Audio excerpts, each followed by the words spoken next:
ಸೃಷ್ಟಿಸಿ Indian army ವಿರುದ್ಧ ಯುವಕರನ್ನು ಎತ್ತಿಕಟ್ಟುವಂತಹ ದೊಡ್ಡ ಷಡ್ಯಂತರ ನಡೀತಾ ಇದೆ. ಭಾರತೀಯ ಸೇನೆಯನ್ನು ಫಿನೈಲ್ಗೆ ಹೋಲಿಸುವಂತಹ ಇಂತಹ ಕನಿಷ್ಠ ಮನಸ್ಥಿತಿಗೆ ನಾವು ಏನು ಅಂತ ಹೇಳಬೇಕು? ಇಂಥವರು ನಮ್ಮ ಭಾರತೀಯ ಸೇನೆ ಅಂತ ಹೇಳಿದ್ರೆ ಏನ್ ಅನ್ಕೊಂಡಿದ್ದಾರೆ?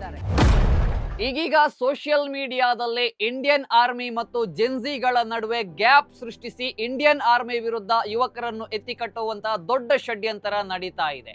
ಕೊರೆಯುವ ಚಳಿ, ಸುಡುವ ಬಿಸಿಲು ಯಾವುದನ್ನು ಲೆಕ್ಕಿಸದೆ ನಮ್ಮ ರಕ್ಷಣೆಗೆ ನಿಂತಿರುವಂತಹ ಯೋಧರನ್ನು ಟಾರ್ಗೆಟ್ ಮಾಡುವಂತಹದ್ದು ಎಷ್ಟು ಸರಿ? ನಮಸ್ಕಾರ, ಸ್ವರಾಜ್ ವಿಶ್ಲೇಷಣೆಗೆ ಸ್ವಾಗತ. ಮೊನ್ನೆಯಷ್ಟೇ ಜಂತರ್ ಮಂತರ್ನಲ್ಲಿ ಕಾಕ್ರಾಜ್ ಜನತಾ ಪಾರ್ಟಿ ಹೆಸರಿನಲ್ಲಿ ಒಂದು ದೊಡ್ಡ ಪ್ರತಿಭಟನೆ ನಡೀತು. ಯಾವ ಕಾರಣಕ್ಕೆ? ನೀಟ್ ಪ್ರಶ್ನಾ ಪತ್ರಿಕೆ ಸೋರಿಕೆ ವಿಚಾರವಾಗಿ. ಯೋಚನೆ ಮಾಡಿ, ನೀಟ್ ಪ್ರಶ್ನಾ ಪತ್ರಿಕೆ ಸೋರಿಕೆಗೆ ಮತ್ತು ಇಂಡಿಯನ್ ಆರ್ಮಿಗೆ ಇರುವಂತಹ ಸಂಬಂಧ ಏನು?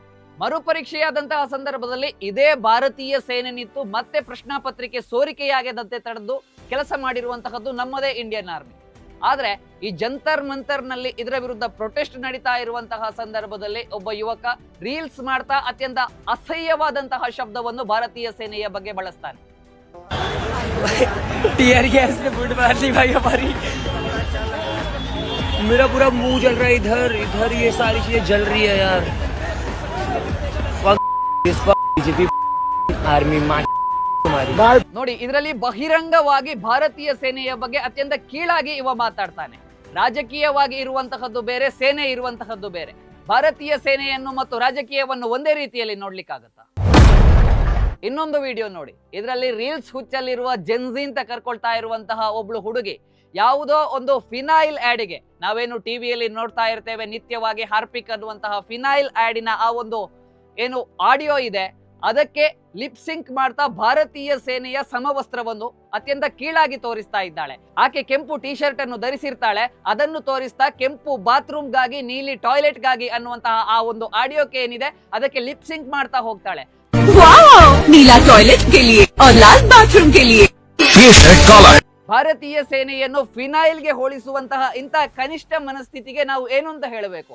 ಇವರು ಭಾರತ ದೇಶ ಉಳಿಸ್ಲಿಕ್ಕೋಸ್ಕರ ನಿಜವಾಗ್ಲೂ ಪ್ರತಿಭಟನೆ ಅಥವಾ ಭಾರತವನ್ನು ಉಳಿಸ್ಲಿಕ್ಕೋಸ್ಕರ ಹೊರಟಂತಹ ಜೆನ್ಸಿಗಳ? ಇಲ್ಲಿಗೆ ನಿಂತಿದ್ಯಾ ಇದು? ಇವತ್ತೂ ಇಲ್ಲ. ಸೋಷಿಯಲ್ ಮೀಡಿಯಾದಲ್ಲಿ ಸದ್ಯ ಒಂದು ವಿಡಿಯೋ ತುಂಬಾ ಟ್ರೆಂಡಿಂಗ್ ಅಲ್ಲಿದೆ. ಭಾರತೀಯ ಸೇನೆಯ ವಿರುದ್ಧ ಮೊಬೈಲ್ ಹಿಡ್ಕೊಂಡು ಒಬ್ಳು ಹುಡುಗಿ ಬಾಯಿಗೆ ಬಂದಂತೆ ಬೊಬ್ಬ ಹಾಕ್ತಾ ಇದ್ದಾಳೆ. ನೀವು ನಮ್ಮ ಟ್ಯಾಕ್ಸ್ ಅಲ್ಲಿ ಸಂಬಳ ಪಡಿತಾ ಇದ್ದೀರಾ, ನಿಮ್ಮ ಬಗ್ಗೆ ನಾವು ಪಾರ್ಲಿಮೆಂಟ್ ಅಲ್ಲಿ ಧ್ವನಿ ಎತ್ತುತ್ತೇವೆ, ನಿಮ್ಮ ವಿರುದ್ಧ ಪಾರ್ಲಿಮೆಂಟ್ ಅಲ್ಲಿ ಧ್ವನಿ ಎತ್ತುತ್ತೇವೆ ನಾವು. ಕಾಶ್ಮೀರದಲ್ಲಿ ಹೀಗೆ ಮಾಡ್ತಾ ಇದ್ರಿ, ಇವತ್ತು ಟೂರಿಸ್ಟ್ ಗಳ ಜೊತೆನೂ ಇದೇ ರೀತಿ ವರ್ತಿಸ್ತಾ ಇದ್ದೀರಿ ಅಂತ ಹೇಳಿ ಮೊಬೈಲ್ ಹಿಡ್ಕೊಂಡು ಬೊಬ್ಬೆ ಹೊಡೆದಿದ್ದು ವಿಡಿಯೋ ಮಾಡಿದ್ದು.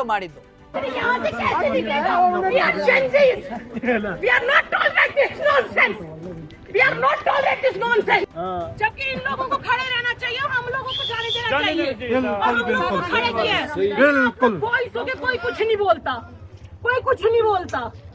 आपसे अच्छे तो वो स्टूडेंट्स हैं, जेनजीज अच्छे जो आज जंतर मंतर पे लड़ रहे हैं दिन रात सुबह शाम और लाठी डंडा खा रहे हैं उन लोगों से। और आप लोगों के किसी को कुछ बोल नहीं रहे। 3 घंटे से खड़े हो यहाँ पे पागलों की तरह हम लोग, मतलब कोई सेंस नहीं है, नॉन सेंस है। किसी का टाइम प्रीशियस नहीं है, इनका टाइम प्रीशियस है, हमारा टाइम नहीं है। हमें आगे कहीं नहीं पहुंचना, हमें यही बैठना है। 3-4 घंटे हो गए हम यहाँ बच्चे, छोटे छोटे बच्चे 2-2 महीने के इतने ठंड में बैठे हुए हैं। क्या मतलब है इस चीज का? इसका कौन जवाब देगा? बिल्कुल सीनियर को बुलाओ ना। आपका मंत्री यहाँ से कैसे निकलेगा? We are Chinese. We are not tolerate this nonsense.